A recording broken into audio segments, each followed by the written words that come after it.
Hello friends, good morning. आज हूँ पंचकर second day.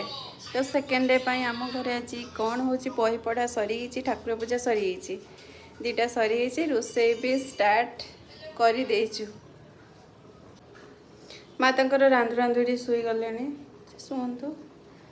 Saag हम आज आज भात ना आज रुटी हम खाली तन्वी भात हम आग कटा होटा एटा जो है नुआ कुशुला शाग उठी शाग आलू बैगण पकईकि हम ए शागटा सब परिया पड़ी डालमा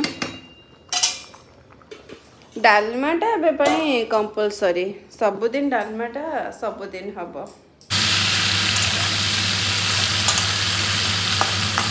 जेहेतु ऊपर गोटे गैस टाइम हेनी से तौक आसी मु अवघटाटा बसई।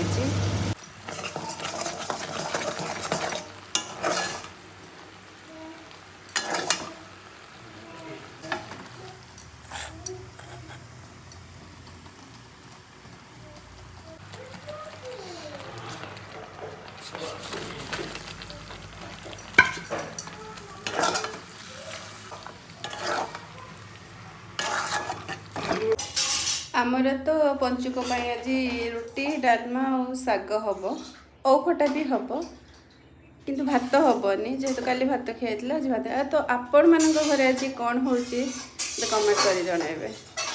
पुणी देखा नेक्स्ट वीडियो। Bye bye.